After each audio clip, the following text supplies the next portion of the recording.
It is 12:02, and I know we have a lot planned for today's session, so even though people are still joining, I think that we are going to get started. So again, I want to thank you for joining us today for Follow-Up Friday. I'm Kelly Cordero from Long Island Auburn. And I'm Erica Flores. And before we get started, we want to share our contact information with everyone. We encourage you to reach out to the Long Island Resource Specialist via email if we can support you in any way. We also want to remind you once more to subscribe to our YouTube channel, where you can find recordings of past webinars and instructional snapshots.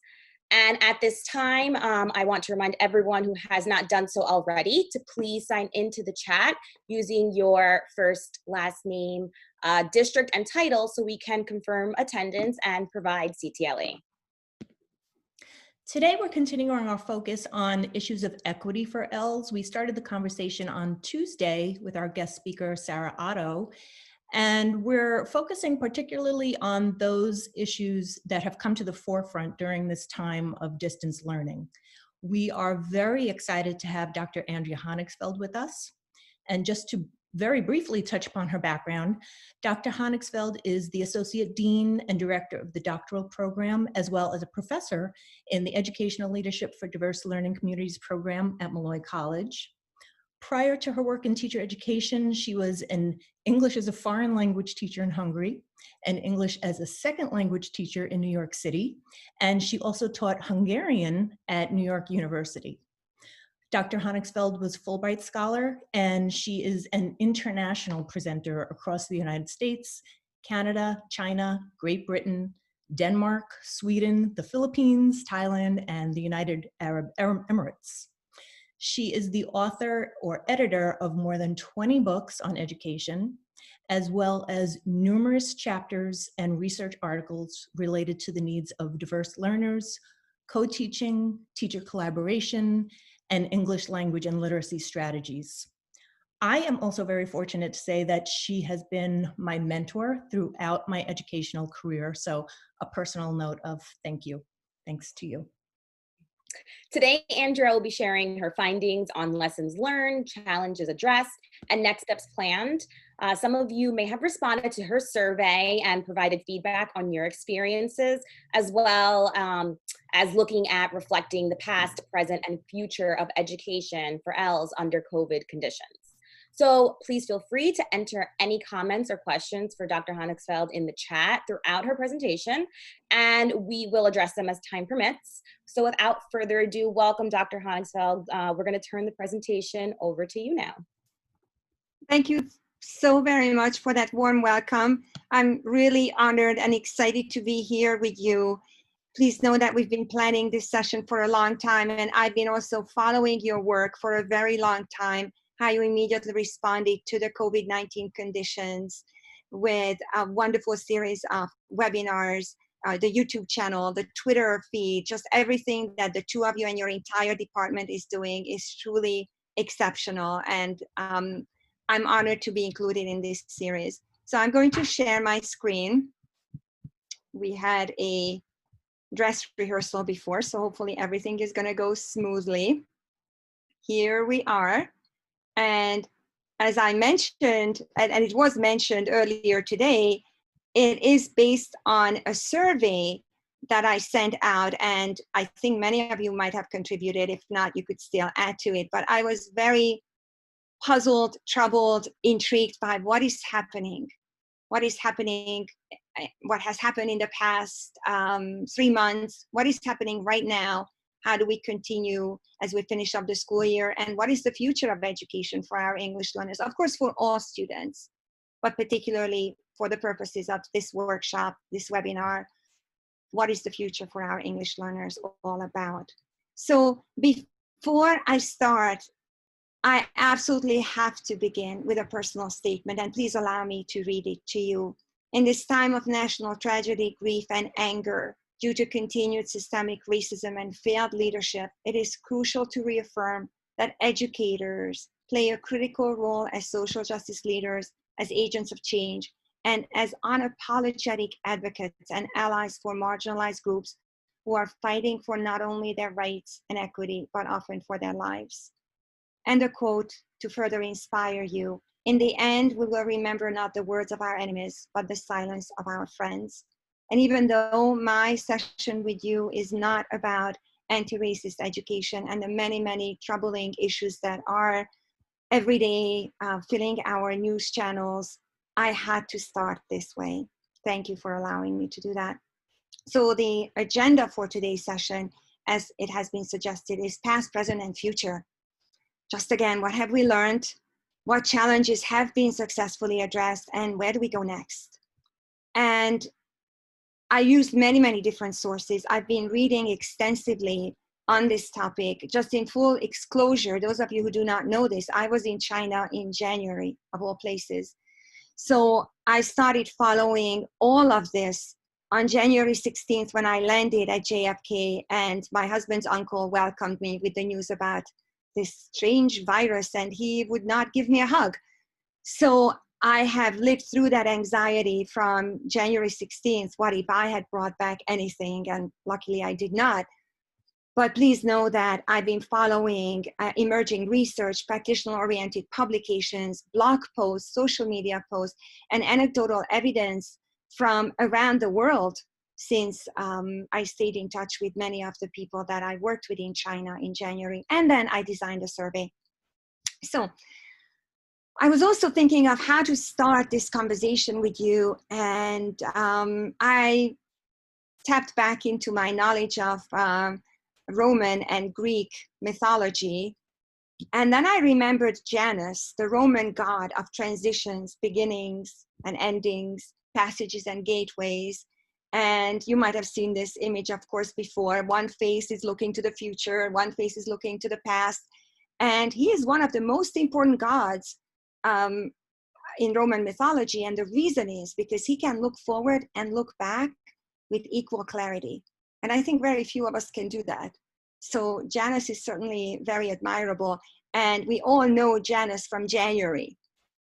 The first month was named after him. So clarity, do we have clarity? What is our clarity? When I started looking at what is this practice that we're living called around the country and internationally, there are a whole range of names from different school districts, actually.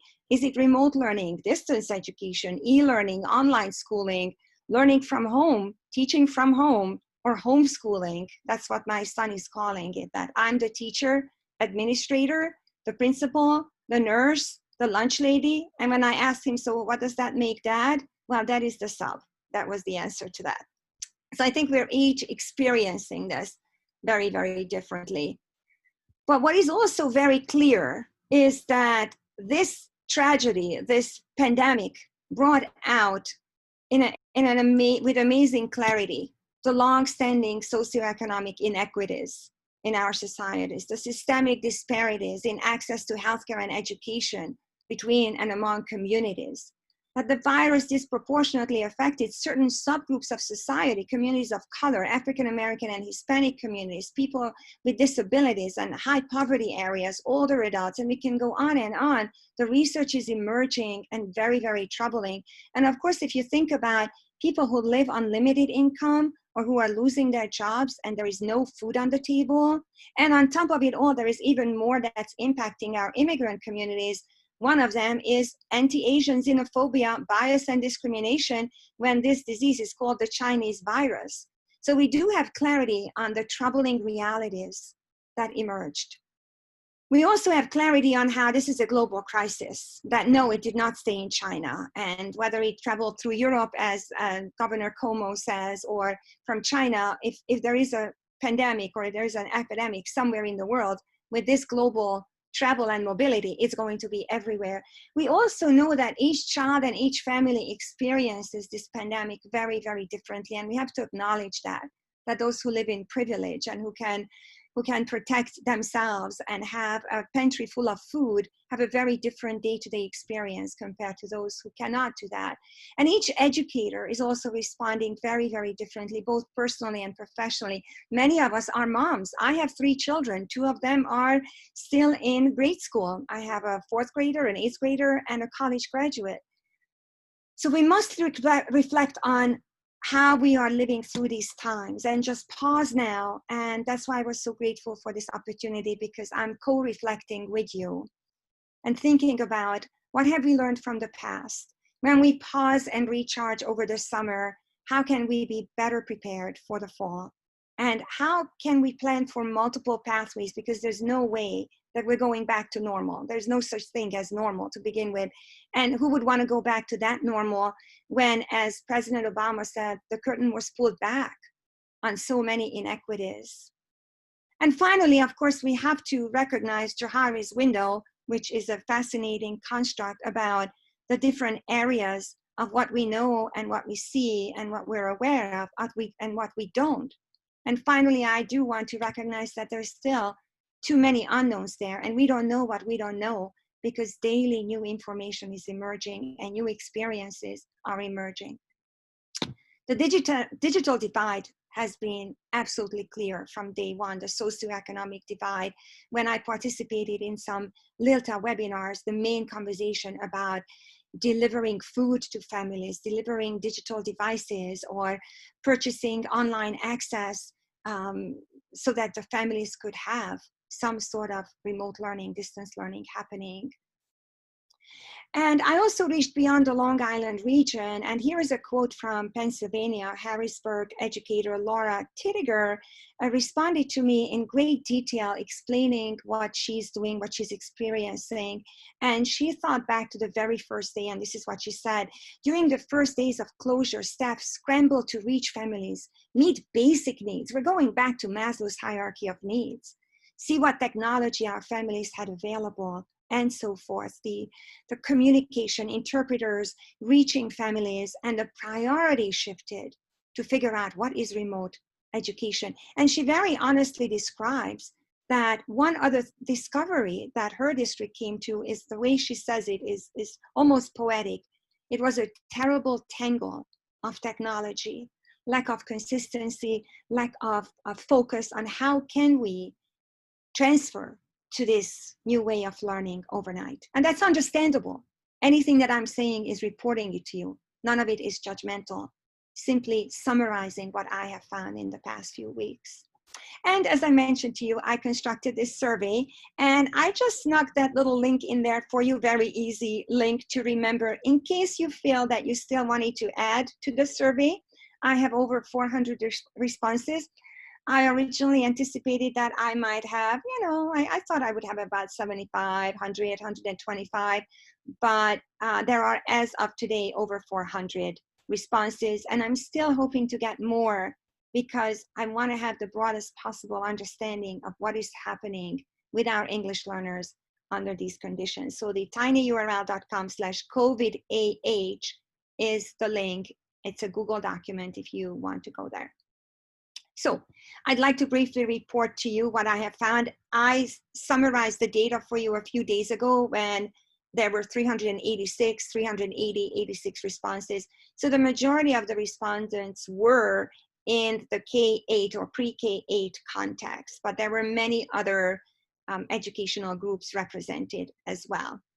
The professional role of the participants, the majority of them were ENL, ESL, ESOL, ELD, EAL teachers, and bilingual educators. But I was very happy to see administrators and other professionals also responding. And the location, first I thought that this would be only sent out to Long Island educators, and I'd like to thank Krista Stevenson and her entire team for supporting this. But once it got out on Twitter, and then it got out on Facebook and all over social media, sooner or later I began receiving responses. So I added this after about 30 responses were already in, to make sure that I have a geographical picture. So about 1/4 of the respondents are from Long Island. So your voice is heard and represented. About 89, I think by now, about 100 participants.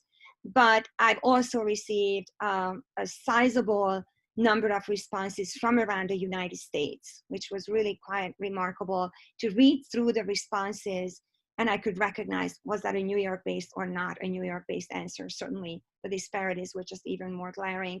So in case you're wondering, because you don't know what this survey was about, I simply asked 3 questions: past, present, and future. That was just my theme, to keep it simple. Maybe that's why I had such a large response rate, because I invited people to give me a single word, a single sentence, a single paragraph, and literally the floodgate was opened. And the responses were just coming in about what are the most important lessons that you've learned as an educator serving English learners via remote learning in a time of crisis. I wanted to emphasize that this is not by choice. This is not e-learning. This is not distance learning. This is remote learning during a time of crisis. The second question was about trying to capture where are we today, and asking the respondents to just capture their greatest challenges and what they have successfully addressed. And I was really interested in what's working, because we need to look to successful practices. And then finally, what's next? What are some personal or larger school or district professional plans in place so that we could be better prepared for whatever fall 2020 is going to bring us? So in addition, after those questions, which I'm going to report to you in a moment, my findings on, but I also put in a couple of very, very simple Likert scale questions, and they were optional. And I was very, very pleased to see, as you could see when I analyzed the data, out of 386 people, 381 also wanted to answer the optional questions. But please take a look at how skewed this is, how skewed it is on the lower end when I asked about how effective we have been when it came to remote learning to support English learners. So everybody's familiar with the normal curve. This is not normal. This is definitely so much heavier on, well, we just barely did what we thought we could do. The frequency of participation is resembling the normal curve a little bit better, as you could see, ranging from level 1 to level 5, which indicates the most frequent participation. And the next question is about engagement. So it's one thing to participate and to be online and log in or send some work to the teacher, but the level of engagement is the complexity of the responses or the complexity of the engagement. We're really, really telling again, skewed to the left. But finally, as you know me from my work with Dr. Maria Dove and many others on collaboration and co-teaching, I had to add one more question in there. And the reason is because when I came back from China, they were ready to not go back to school already after Chinese New Year. And what I have found in my informal communication with the different schools in that Asian region is all of a sudden collaboration took off like never before. So I suspected that when we are operating in crisis like this, then we recognize bottom up, not because an administrator tells you that you have to collaborate, not because co-teaching is an assigned program model, but simply because we need each other. We need to reach out to each other. We need to support each other. So even before I asked this question, I suspected that there will be more collaboration than before. And as you could see, it's a completely different bar graph, not even following the normal curve distribution, but completely skewed on the higher end, indicating that over 60% of the respondents, that's hundreds of people, say that they have collaborated more than ever before. So let me report to you on what I have found in the roughly about 20-25 pages of narrative that I pulled out from the survey. And I also created this Wordle, this word cloud for you in response to the past. I did a little word search as well, and I found that so many of the respondents were truly concerned about parents, about the needs of the families and how to offer support, how to connect, how there's not enough time to really get to everybody and support everybody, the issues with technology, and how absolutely critical communication is. A couple of very powerful quotes I pulled out. This was the most difficult of all when I was reading through, as I said to you, 20 to 25 pages and trying to find some words of reflection and wisdom, and everything is anonymous since it's a survey. So if you see your words up there, Just give a shout out, but you don't have to reveal yourself. I was very, very humbled by how many educators opened up and shared with such depth. So this is one quote. I have learned how much my teachers love their students. I have learned that we were able to rise up to the occasion as a unified front. I have learned that I have much more technology wisdom than I ever thought I had. I have learned the real needs of our ELL population. I've also learned how this distance learning has been detrimental to our ELLs and their families, almost poetic. It was so moving. Now you see why I had to pick this one as one example. Here's another one. Learning comes in many shapes and forms for ELLs, but foremost during this time, compassion and understanding is needed most with so much uncertainty and stability or lack thereof. And these two powerful lessons I also pulled. It was never so clear that my job is to advocate for my students and families to get them what they have a right to, the same education, technology, food, and so on. And one more, don't take anything for granted. Check in with kids regularly. Keep trying, be hopeful, check for understanding more often, help them with technology. So I wanted to pause for a second and invite Erica and Kelly, if you've been monitoring the chat. I was not in the position of monitoring the chat and presenting to you. So just to stop and process, pause a little bit, anything that you're reading, to invite a little bit of a dialogue. What is resonating with people? What are your thoughts? Well, Are you as moved by this as I am? Just the power of our shared voice and our reflections here. I definitely think that there is that collective sense of just the urgency of what's going on, and this opportunity to reflect on how we can change things moving forward. We have a teacher who shared that she did see among her students prior to the school closure that bullying was going on with some of her Asian American students. So, you know, this is very real. We're feeling so many different things. You know, people are very moved. People got the chills from these statements. They are relating because it resonates with them in their own, whatever their learning context is, they are experiencing these same thoughts and reflections. There was also one question just related to the survey link. I'm going to go back and get the original link. I think someone tried to access through the link that you just shared and it wasn't opening. So I will share the original link to the survey as well. Erica, was there anything else that you would like to? Yes, so I did check out the link. It is still open. It is still working. So I invite you to try again if you're having some difficulty with it. But you know, to answer your question, Andrea, not only are these words so powerful, but I think the fact that people have even completed the survey just goes to show how much they want to reflect on what's happened and how much they want to improve the inequities that exist right now for our students. I think that number of responses and even from outside New York as well is really telling.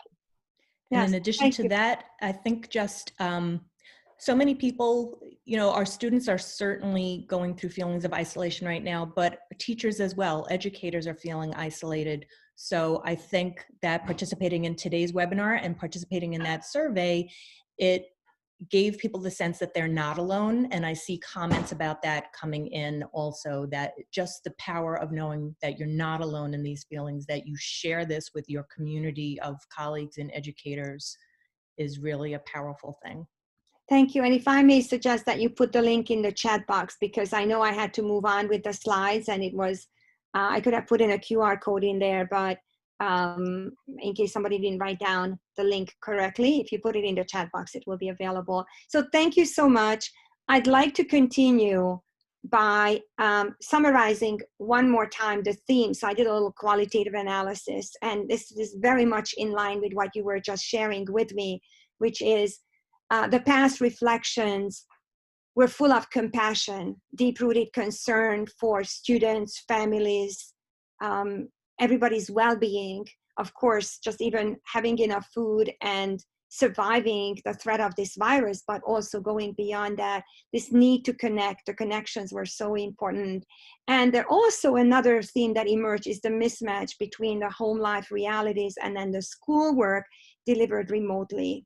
And the final theme is that one answer that we can immediately offer is support, not withholding any kind of support that we might, not that we would ever withhold that. So the present. When I thought about the present, right around that time when I was working on this PowerPoint, I came across Abby Tang's video report published on Insider News. And it was really, really very interesting. It's a 4-minute video, actually. And what he talked about is chronic stress. And I could certainly relate to that. I'm not sure if you're relating to that. The way I explain it to my own children is that an elephant is sitting on my chest and it's not getting up. So this idea of what's tomorrow, how are we going to just manage on micro levels, just the day-to-day, getting the groceries, being safe with everyday realities that we took for granted.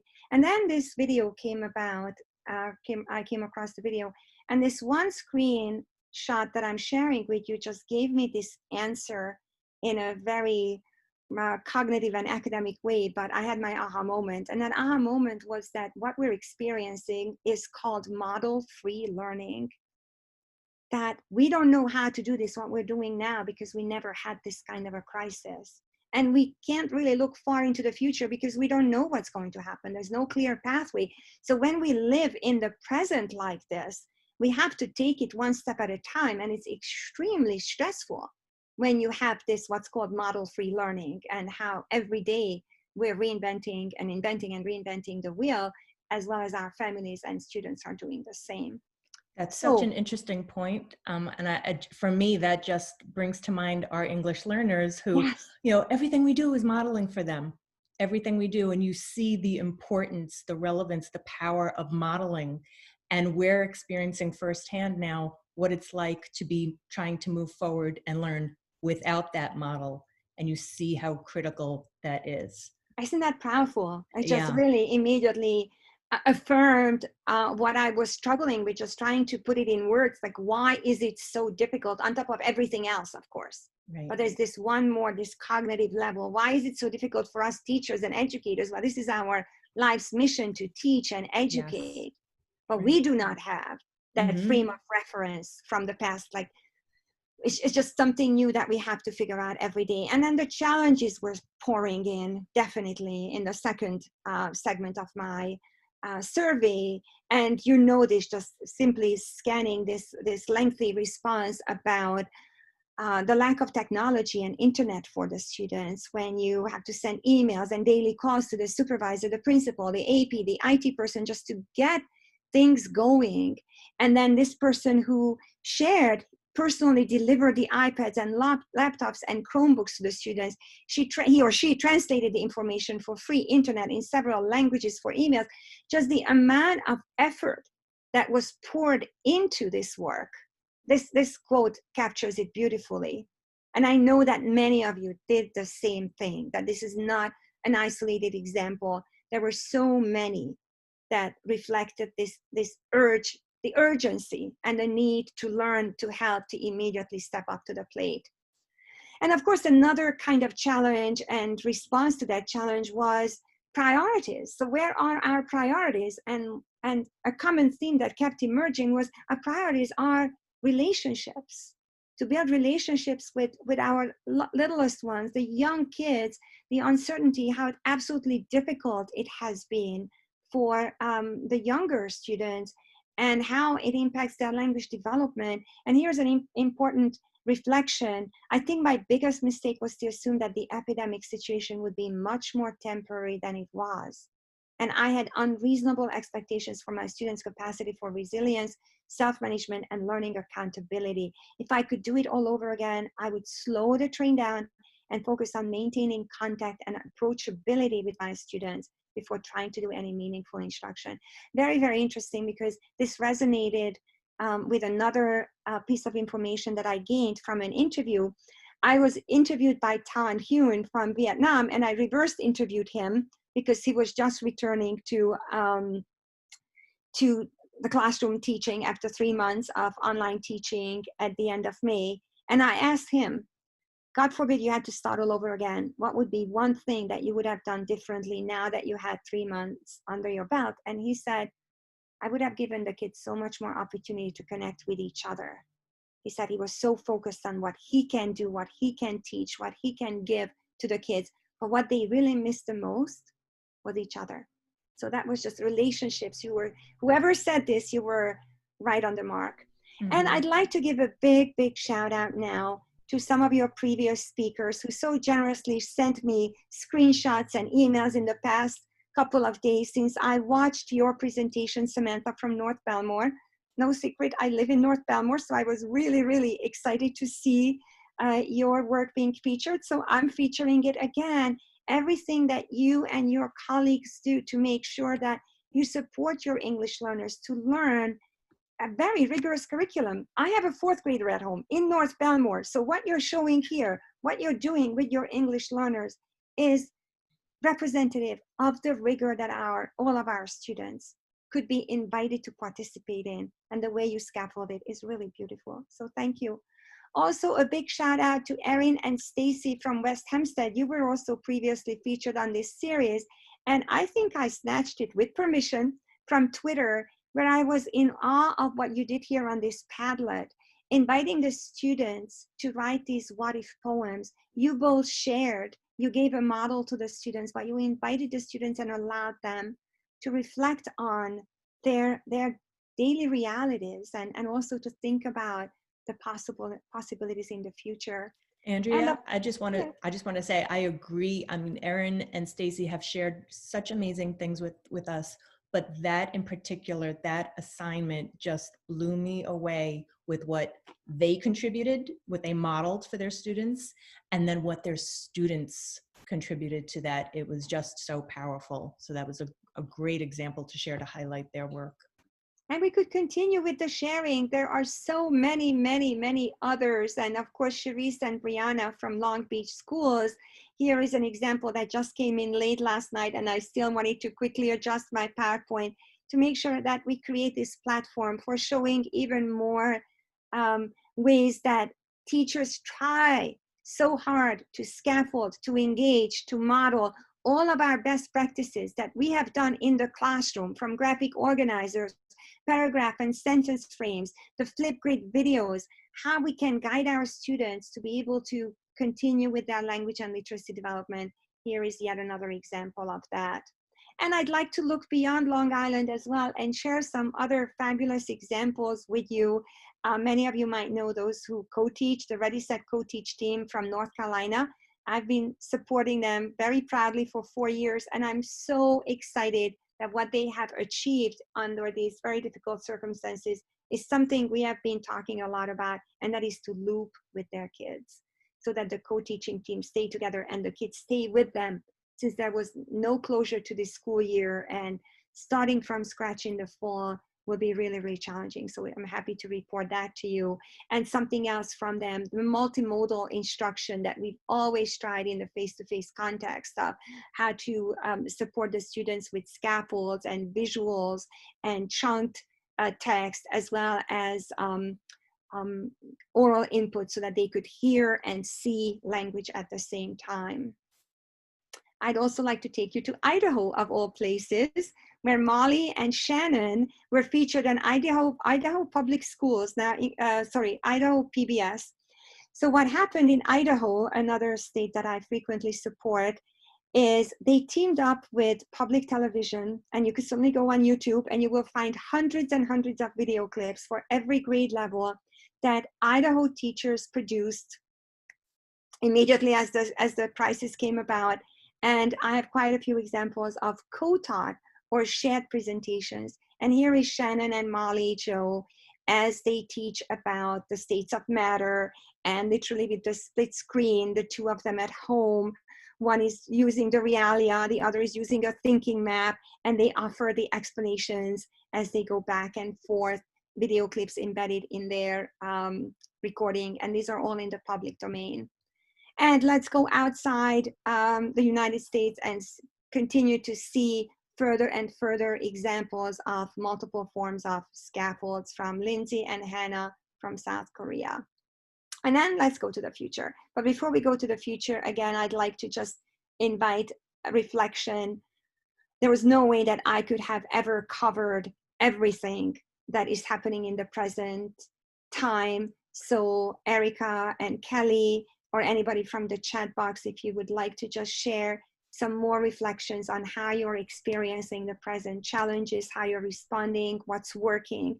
So if you wanted to add that to the chat box, or Erica and Kelly, if you could please share some more. Sure. Yes. Well, I think, I mean, you touched on so many important experiences, challenges, successes of the present. But for me, one thing that I think stood out and that some people had commented on was the importance of that social emotional piece. And you had talked about, you know, giving students that time to connect with each other, which has been so important. And I know Erica and I have tried to explore ways that we can cultivate that and support those student connections. But Jennifer also commented that teachers miss each other. So it's not just our students that are missing that connection with each other and with their teachers, but teachers miss each other. They miss their colleagues. They miss connecting and just having that support, having that face-to-face time and collaboration.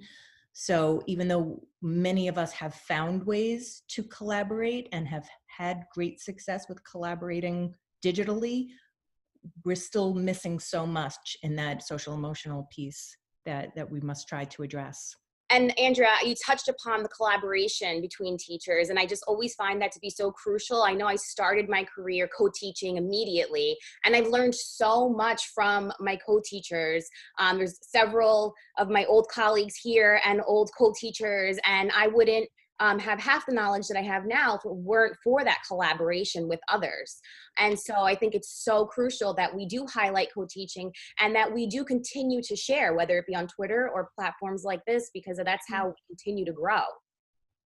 And for me personally, just seeing what people are sharing and interacting with the teachers in our districts, I think that has really highlighted the importance of collaboration now more than ever, because that partnership between the general ed or content area teacher and the ENL teacher is so critical to really addressing all of the needs of our students who, you know, it's really challenging at this time in our current learning platforms to address all those needs. So we really need to come together and have that collaboration and joint effort. I see a lot is coming now. This happens to be actually from one of Erica's former co-teachers, Amanda, just sharing some of your experiences, finding strengths and weaknesses. She feels that people are being more transparent via online platforms, more so than they would have been in school. The inequities needed to be highlighted, and now we can do better and be better as a system and as educators. Relationships are number one. Amanda says she is amazed at all the remote lessons and the positive tone of collaboration. And we are amazed with what Amanda has done, because she has shared many lessons with us to demonstrate just how to do this. Amanda was one of our highlighted teachers as well. Yes, and she has done some fabulous things for her, not only her ENL students, but also her students with disabilities. Thank you so much for sharing. One additional dimension that I'd like to bring in here that I noticed almost from day one when the crisis and the pandemic spread to the United States, and here on Long Island, we closed schools on March 15th, at least in my school district. March 13th was a Friday. That was, I think, the last day that most kids went to school on Long Island. And immediately, what was evident on Twitter, on social media, or in all kinds of exchanges is just this willingness and eagerness to share. And at the same time, not just to share what we figured out, so share resources, an enormous amount of resources, NICE ESOL, and all other organizations that jumped right in. The amount of free webinars, the amount of opportunities to learn just exploded. And Another piece of it is, now quoting Brene Brown, what else we shared was our vulnerabilities. And I'd like to certainly go to that place in my own work, that certainly I'm not claiming that I have any answers. And I'm showing my vulnerability on this slide, exactly reflecting your responses that were dominated by the unknown. We don't know, work in progress, no idea, not prepared yet, no answer yet. This was such a common answer to what are the plans? What are we going to be doing in the fall? Yet some others were writing about future plans that were more specific too. We need more professional learning. We need crisis intervention plans, a more focused, coordinated approach, strengthening the students' remote learning skills. I really love this very cyclical approach to it. Plan, practice, reflect, replan. That we're not going to have the answer immediately. We're not going to get it right immediately. And of course, seeing more and more quotes coming in about collaboration. Collaborate, keep learning, keep sharing, and taking time to walk away for a bit of recharge. As you said, taking care of each other, taking care of yourself. We miss the way we were before as teachers, as educators. So we need to take care of ourselves too. And of course, I don't know if this is, oh, it's working. So I'm the teacher from North Belmore, and I just wanted to just highlight some of the things that relate to this future planning in regards to this uncertainty and feeling of emotions.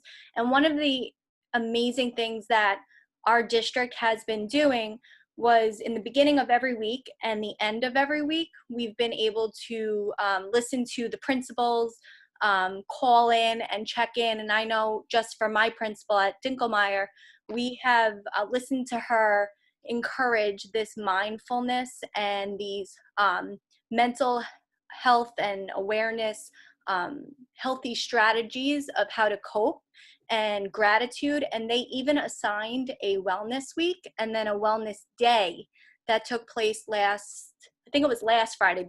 These weeks are blending. But it was such a beautiful day, and they created a choice board, and the kids had a chance to practice a lot of this type of mindfulness and type of wellness learning, which is teaching these kids at such a young age how to cope. And this will definitely come into play in September when we all come back into the classroom, hopefully, or if we have to continue with doing more of this online learning. So I just wanted to chime in with the future planning type of stuff. Yes, thank you so much for sharing that. I actually signed up for the remote, the reopen, what was the name of it? I don't know. Yes, selected. The plan that we're starting to implement. That's great. That's really great. Yes, so I signed up as Mrs. H, as a parent volunteer for that. So I would really like to be part of that conversation.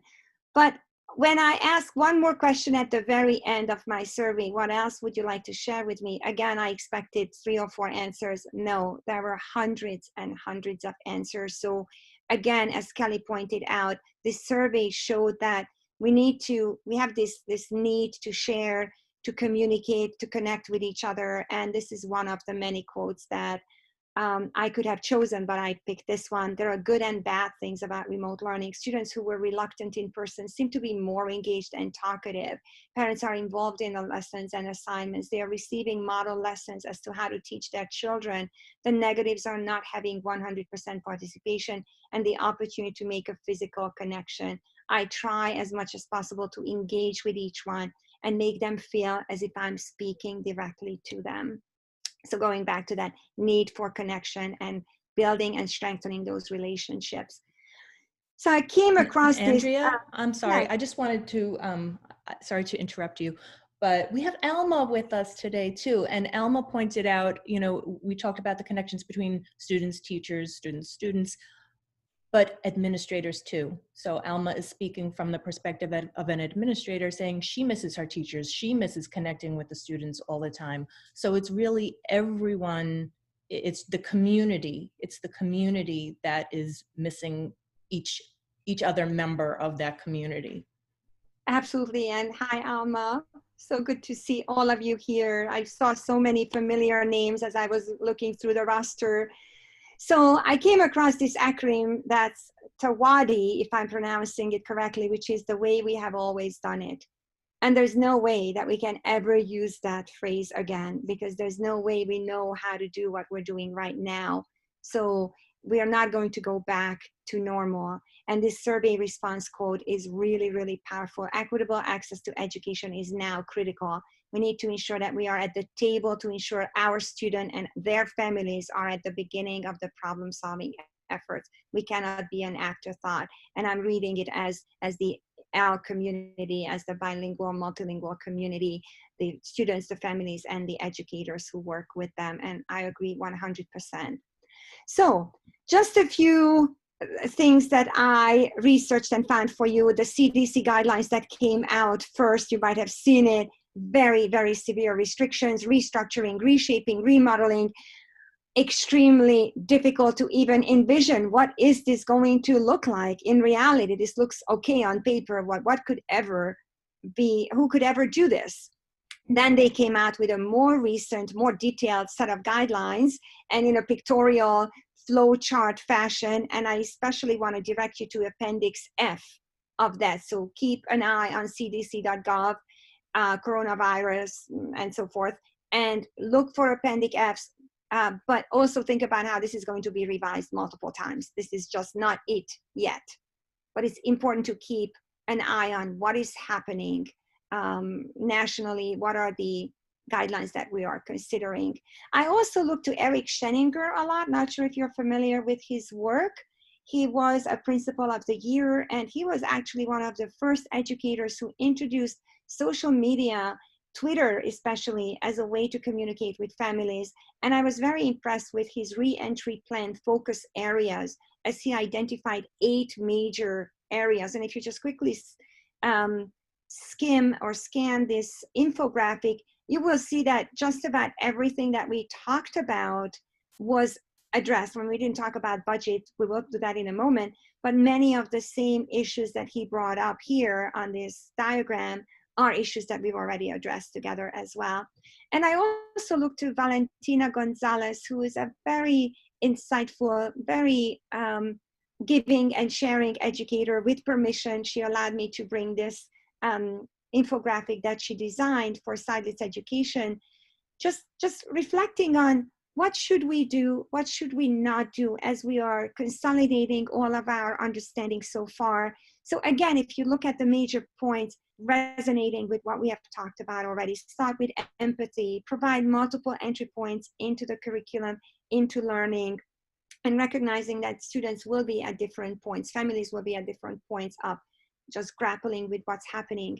Embrace less is more, being more focused rather than giving busy work or material that's not going to be integrated or internalized learning, and so forth. So what we shouldn't be doing is focusing on just simply assigning work, especially assigning writing is really, really difficult. Even though my child is not classified as an English learner, that's where my major role in this household is I teach writing. I go back and do a lot of guided writing, shared writing, modeling. But what if families and parents can't do that? So we as educators really have to do a lot with guiding and modeling the assignments. So let's continue with, I mentioned to you that I'm going to address money in this, and I was very happy to see this on April 17th, 2020, where 40 national organizations urged Congress to offer $1 billion. Now that's a big ask. And what did they ask the $1 billion for? For English learners, to provide access to online learning, to support professional development in digital instruction, uphold requirements to engage and communicate with families, expanding summer and after school learning to address the learning gap that is possibly just widening, and as we started right here, providing mental health support for English learners, and just a couple of organizations that I'm sure you're familiar with, among many others that signed this letter. And then what's next for the fall? As I mentioned to you, I've been reading just about everything, anything and everything that I have been able to put my hands on, or click on rather. And these are some images from various news reports from around the country and beyond, mostly internationally. Yes, I think cleaning keeping everything really, really hygienic will be a priority.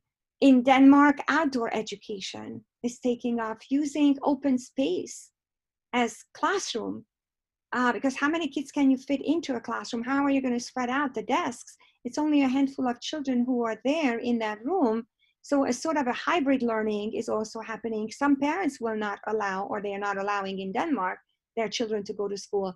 So some are learning in school, some are learning at home, or alternating days, using alternate spaces as well. Again, going back to Denmark, spacing out desks, spacing out lines to use the restroom, and so forth.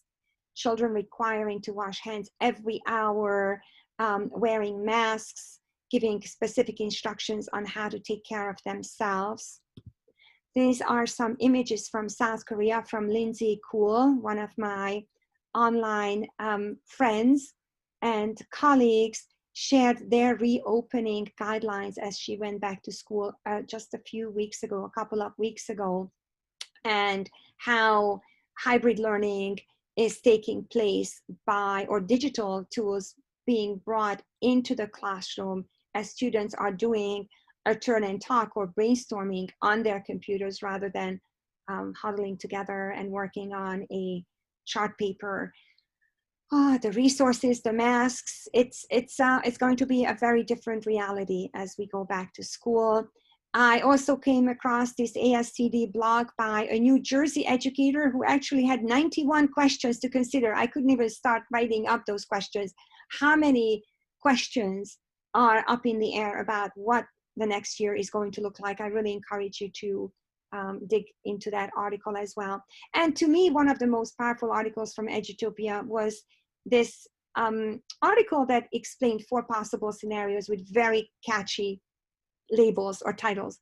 One is, are we going to do brick to click learning, starting in the classroom, going back to school, but then realizing that if another wave of academic comes, then we have to go back to remote learning? Or are we going to start September, or in some places of the country, August, are we going to start online, and then as the situation gets manageable, then we're going to go back to the physical building? 2 other options are blended learning and online learning. So blended learning indicating that both will happen. So children will be in school for part of the day or part of the week, and some of the learning will take place online. And online learning is not a crisis-based remote learning, but redesigning our education to be online. Well, these are possible scenarios, and I'm not in the position to endorse or even predict any of them. And there are many, many fabulous resources on edutopia.com. What was really interesting in that context, in that particular article, that additional constituencies were surveyed. What do students have to say?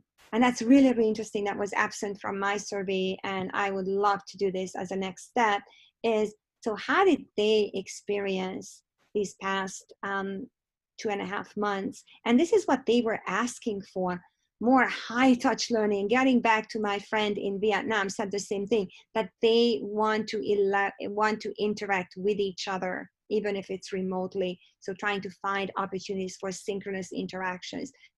Again, greater interactivity, that are games, web-based simulations, interactive videos, and fewer worksheets.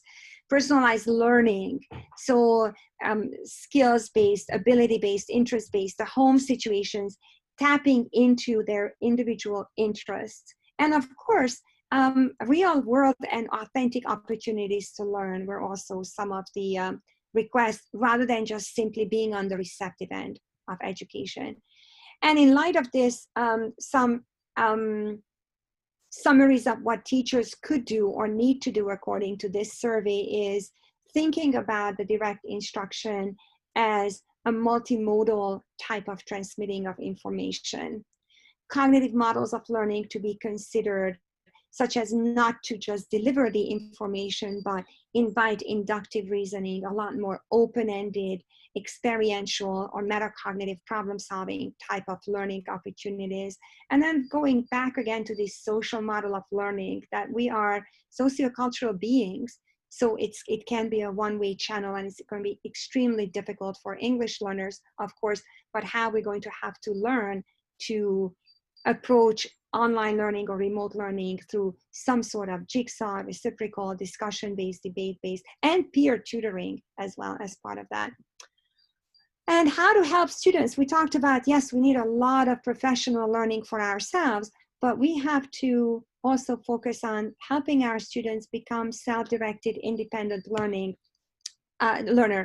Just the opportunity for them to learn more about, teach themselves about technology, to recognize time management, digital citizenship, persistence, perseverance, self-regulation, mindfulness, as somebody mentioned, were also absolutely critical. And how to read and write more effectively in this new medium. This is the information management skills would be really, really important too.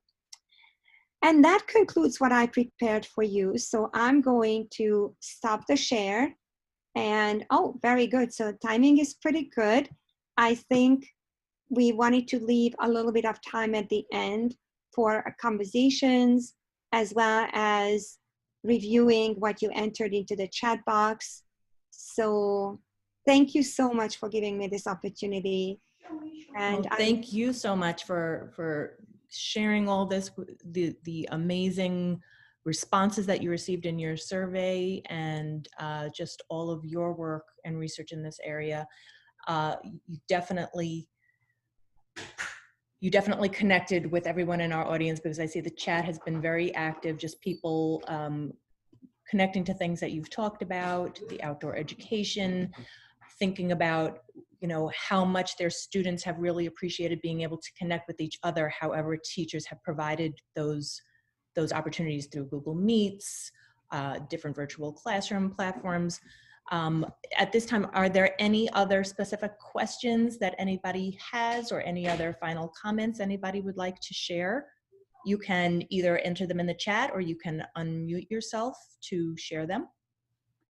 And while you're thinking of that, if you allow me just a 15-second commercial, that your office invited me to do a whole series of workshops in June, and I'm so excited to come back, make them more workshopy. This was more of a presentation, so I'm very excited. And many of these topics that I barely touched upon, such as authentic learning or co-teaching in the remote context, I'm very excited to have an opportunity to dig much deeper in with participants who will sign up. So I'm hoping to see many of you again on those webinars as well.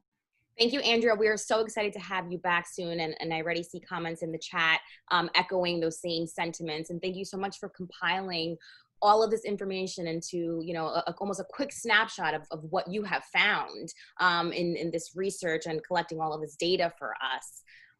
So at this time, I, want to remind everyone before they leave to please give us some feedback. Go back to my learning plan, and you can complete the evaluation of today's webinar. And while you're there, you can also look and register for Andrea's upcoming webinars. And we would love to see you there as well. I noticed in the chat box, somebody asked if this is going to be recorded. I think it is being recorded, and it will go on the YouTube channel as well. Yes, and, absolutely. Erica, can you actually bring up the slide again with our YouTube channel? Because all of our presentations, including today's session, can be found on our YouTube channel. So we invite you to register here subscribe here, so you'll be notified anytime we post something new. It is really growing our library here. We've tried to organize into playlists for you. But we have everything here for parents. We have for teachers, bilingual teachers as well. So, we invite you to peruse the whole list of webinars and instructional snapshots. And next week, we'll actually conclude our Tune In Tuesday and Follow Up Friday session for this school year. We are looking at how we may continue this in the fall, but please do go back and take advantage of those last opportunities. And as Dr. Honigsfeld said, take advantage of the presentations that she will be making, the workshops that are upcoming. all of that registration information can be found on our website. Thank you so much again, Dr. Honigsfeld, for spending this time with us and for everything that you shared with us today. We really I'd be happy appreciate it. to, if you wanted to stop the recording and then just hang out, if anybody Sure. wants to stay for 10, 15 Absolutely. minutes just to still have a conversation, I would be very happy to stay on.